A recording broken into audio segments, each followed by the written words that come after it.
Attention pour le décompte final. 10, 9, 8, 7, 6, 5, 4, 3, 2, 1, top.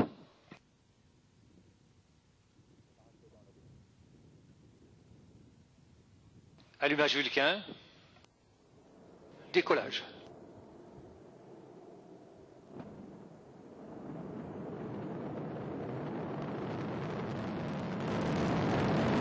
Fonctionnement du lanceur est nominal. Et la trajectoire est normale.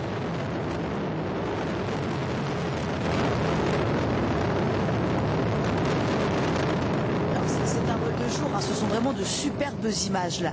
Le bruit, la lumière, c'est vraiment époustouflant. Et c'est vrai que quand on est sur la terrasse de Jupiter, on ressent vraiment la puissance des EAP. Alors les EAP, les étages d'accélération à propérgol solide, assurent 90% de la poussée au décollage, qui est de l'ordre de 1500 tonnes. Ils consomment en moyenne chacun 2 tonnes de propérgol solide par seconde. Un débit extrêmement impressionnant. Mais alors concrètement, Pierre-Yves, qu'est-ce que le propérgol solide? Alors le propérgol solide, c'est un matériau à l'aspect d'un caoutchouc dans lequel on aurait mis du sel fin. Tiens donc. Bon, je vais être un peu plus précis. En fait, il est constitué d'un polymère enrobant de petites particules de perchlorate d'ammonium et d'aluminium. Et l'ensemble brûle de façon progressive en libérant des gaz extrêmement chauds de l'ordre de 3300 degrés Celsius. Alors à cet instant, il faut savoir qu'on est déjà à 2 fois la vitesse du son, à Mach 2. Alors excusez-moi Pierre-Yves, vous disiez... Alors la plus grande partie, nous entendons le lanceur là, qui passe au-dessus de nous, la plus grande partie du propérgol d'Ariane 5 est fabriquée ici en Guyane par la société Regulus, filiale de la société italienne Avio et de la société française SNPE. Là encore, hein, les EAP illustrent parfaitement la coopération européenne, n'est-ce pas? Et oui, puisque les différents éléments qui les composent sont fabriqués en Allemagne, en Italie, en Belgique et en France. Et enfin, ici en Guyane, où, outre la fabrication des segments de propérgol de 100 tonnes chacun, Europropulsion réalise l'intégration finale au bâtiment d'intégration des propulseurs à quelques kilomètres du centre de lancement. C'est incroyable, hein. Ariane 5 accélère très très vite, on la voit encore. Et bientôt, nous pourrons la suivre sur la trajectoire restituée.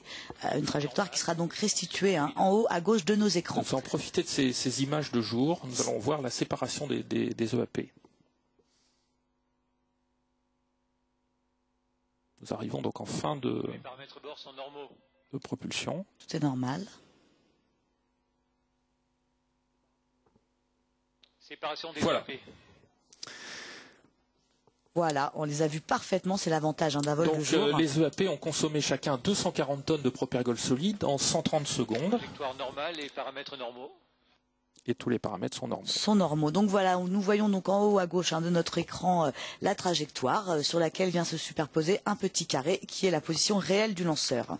Alors, une question, Pierre-Yves, comment les boosters sont-ils séparés du lanceur? Alors, les liaisons entre les EAP et le corps central sont découpées par des dispositifs pyrotechniques. Oui. Et chaque propulseur est écarté du lanceur à l'aide de 8 fusées d'éloignement.